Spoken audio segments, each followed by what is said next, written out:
कल जे आहेत सुरुवातीचे त्यात काटेकी टक्कर पाहायला मिळते।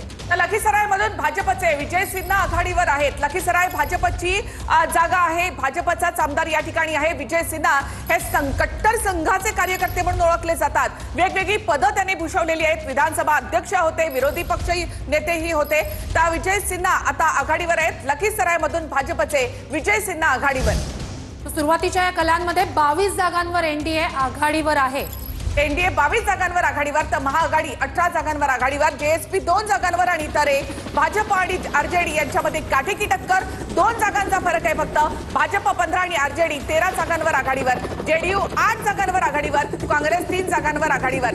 जेडीयू आता आणखी पुढे सरकते। 8 जागांवर जेडीयू आता आघाडीवर आहे। 26 असं एनडीएचा आघाडीचे आत्ताचे जे कल आलेले आहेत, सुरुवातीचे कल आता 26 जागांवर आघाडी एनडीएनं घेतलेली आहे। तर प्रशांत किशोर यांचा जनसुराज 2 जागांवर आघाडीवर आहे। एनडीए 26 जागांवर आणि महाआघाडी 18 जागांवर आघाडीवर। जेएसपी 2 जागांवर आणि इतर 1 जागेवर आघाडीवर। भाजप 16 आणि आरजेडी 13 जागांवर आघाडीवर। आता भाजप 18 जागांवर तर आरजेडी 13 जागांवर आघाडीवर। भाजप आणि आरजेडी यांच्यामध्ये काटेकी टक्कर या ठिकाणी पाहायला मिळते। एनडीएचा आकडा मात्र आता वाढलेला आहे आणि गॅप वाढलेला आहे। महाआघाडी आता 19 जागांवर आघाडीवर। जेडीयूने सुद्धा आघाडी घेतलेली आहे। 10 जागांवर आता जेडीयूचे उमेदवार आघाडीवर आहेत, तर तिकडे आरजेडीचे उमेदवार 13 जागांवर आघाडीवर आहेत। 30 जागांवर एनडीएनं आता आघाडी घेतलेली आहे। महाआघाडी 19 जागांवर आहे। तर जेएसपी प्रशांत किशोर यांचा पक्ष 2 जागांवर आघाडीवर आहे। जदयू या ठिकाणी म्हणजे आरजेडी या ठिकाणी 13 जागांवर तर जेडीयू 13 जागांवर आघाडीवर आहे आणि आता 33 जागांवर एनडीए आघाडीवर। तर 19 जागांवर महाआघाडी आघाडीवर आहे, तर 33 जागांवर एनडीए आघाडीवर आहे। वेगानं हे चित्र बदलतं आहे। 34 जागांवर त्या ठिकाणी आता एनडीए आघाडीवर असल्याचं चित्र समोर आलेलं आहे।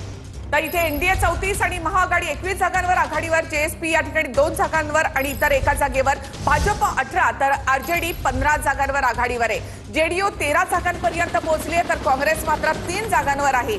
एलजेपीला देखील 2 जागांवर आघाडी मिळाली आहे। आकडे बदलत आहेत। भाजप आता 20 जागांवर आघाडीवर। महुआमधून तेजप्रताप यादव आघाडीवर आहेत। महुआ हा आरजेडीचाच मतदारसंघ आहे। तेजप्रताप या ठिकाणाहून 2020च्या आधी या ठिकाणी आमदार होते। 2020 मध्ये त्यांनी दुसऱ्या ठिकाणाहून निवडणूक लढवली, मात्र पुन्हा बाहेर पडल्यानंतर त्याच ठिकाणाहून त्यांनी निवडणूक लढवली। ते आघाडीवर आहेत। अलीनगरमधून भाजपच्या मैथिली ठाकूर या आघाडीवर आहेत। सर्वात तरुण मतदार आहेत, जेनझी उमेदवार आपण त्यांना म्हणूयात। मैथिली ठाकूर आघाडीवर।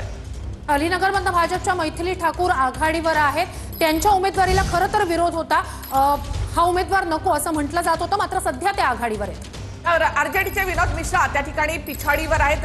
राघोपूरमधून तेजस्वी यादव आघाडीवर आहेत। राघोपूर हा लालूंचा परंपरागत मतदारसंघ आहे आणि तेजस्वी यादव या ठिकाणी हॅट्रिक करतायत असंही दिसतं। एनडीए 40 आणि